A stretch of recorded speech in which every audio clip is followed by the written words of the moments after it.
and welcome. I am Marisha. Thank you for joining me. Today it is all about adding stripes to our holiday card projects. So let's go ahead and get started. Today's card projects feature products from scrapbook.com. I am using the Jolly Smooth cardstock. This 4 1/4 by 5 1/2 inch paper pad includes gorgeous colors of greens, pinks, and red, and can be used year round, not only for the holiday card season. I selected a few sheets from this paper pad and cut them into strips using a die from my stash, but you can feel free to cut them in strips using your trimmer. I used glittered foam and gold mirrored cardstock to die cut snowflakes using the mini snowflakes die. Using the mini Santa face die set, I die cut and assembled these adorable Santas for my card projects. For my sentiments, I will use the Holiday Sentiments die set. This is an 8-piece die set that includes sentiments that state fa la la, joy, peace, and Noel. This die set also includes the shadow die for each sentiment. Next, I will position a few strips of cardstock horizontally to the center of the panel. And once I just figure out the placement as far as what colors I want to have positioned on the panel, I'll then use my adhesive, liquid adhesive, to adhere them to the panel. For your card project, if you want your strips to be positioned vertically, that's fine. If you want to position them at an angle, that is fine as well. I always encourage you to experiment before you commit to your projects. Next, I will flip the panel over and I will cut the excess strips.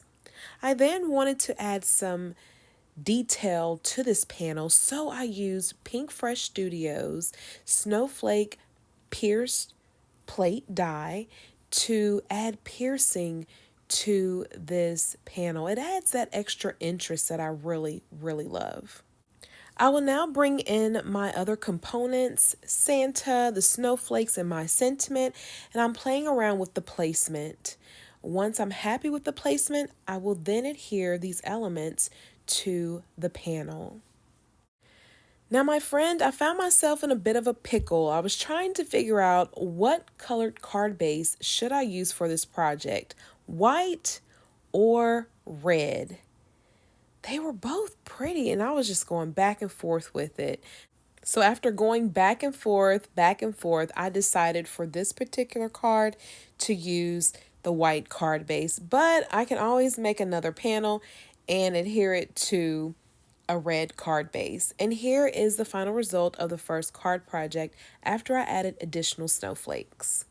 For my second card project, I brought in more strips and I'm going to create my own pattern paper by adding all of the strips to this panel. So I decided to adhere 2 strips to the center and then work my way out.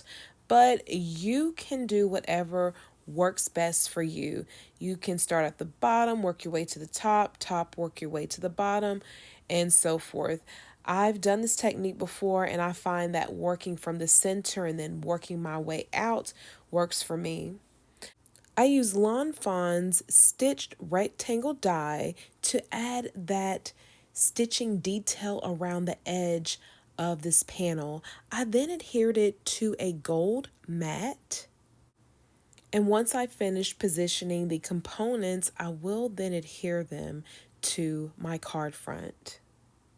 And I thought about this after the fact. I should have added that piercing detail, the snowflake die, to the white panel, but it's okay. There will be other projects.